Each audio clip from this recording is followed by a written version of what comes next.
Bapak Ibu guru,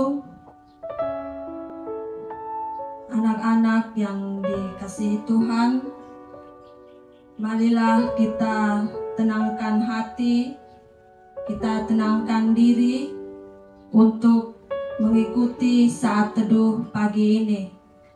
Bagi kelas yang masih ribut, agar diam, tenang, mengambil sikap diam untuk kita masuk dalam saat teduh pagi ini.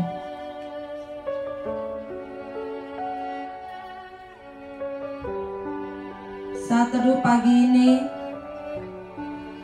judul renungan tentang pengharapan tidak mengecewakan.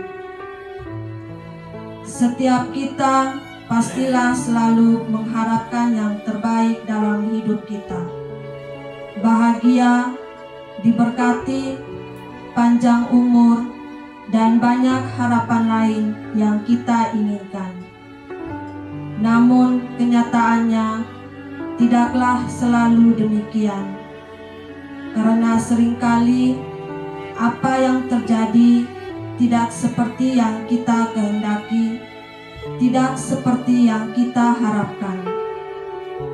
Bagaimana pengharapan yang tidak mengecewakan itu dapat kita miliki? Yang pertama, pengharapan sebagai proses. Pengharapan bukanlah sesuatu yang diletakkan di depan, bukan terjadi seketika, namun melalui sebuah proses. Untuk dapat memiliki pengharapan yang tidak mengecewakan, seseorang sebelumnya telah melalui kesengsaraan, kemampuan bertahan dari berbagai pergumulan hidup, menimbulkan ketekunan. Ketekunan tersebut masih akan diuji sehingga berbuah pengharapan. Kenapa kenyataannya banyak orang yang nyatanya kecewa akan pengharapannya? Karena dia meletakkan pengharapannya di depan proses yang lain. Ketika seseorang meletakkan pengharapan terlebih dahulu, pengharapan tersebut dapat mengecewakan. Ketika kesengsaraan datang dan belum tahan uji, pengharapan membuahkan kekecewaan. Pengharapan sejati yang tidak mengecewakan adalah pengharapan yang tahan uji, bahkan terhadap kesengsaraan. Sehingga apapun yang terjadi, pengharapan kita tidak pernah mengecewakan.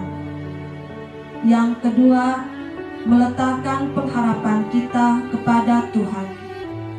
Ketika kita berharap pada manusia, kekayaan, kekuatan, jabatan, dan sebagainya, pengharapan kita tidaklah mengecewakan. Bahkan terkadang orang yang begitu kita percayai sekalipun dapat mengecewakan kita. Satu-satunya pengharapan yang tidak pernah mengecewakan adalah pengharapan kepada Tuhan. Sebab apapun yang terjadi, rancangan Tuhan bagi kita adalah rancangan damai sejahtera. Wujud dari pengharapan itu adalah kesabaran dan tekun berdoa, sabar menjalani situasi yang tidak sesuai dengan harapan kita, sembari tetap berharap dalam doa kepada Tuhan bahwa suatu saat nanti, sesuai dengan kehendak Tuhan, harapan itu akan menjadi kenyataan. Tidak dapat dipungkiri bahwa seringkali harapan-harapan kita mengalami kesulitan untuk menjadi nyata, sehingga kita kecewa dan putus asa.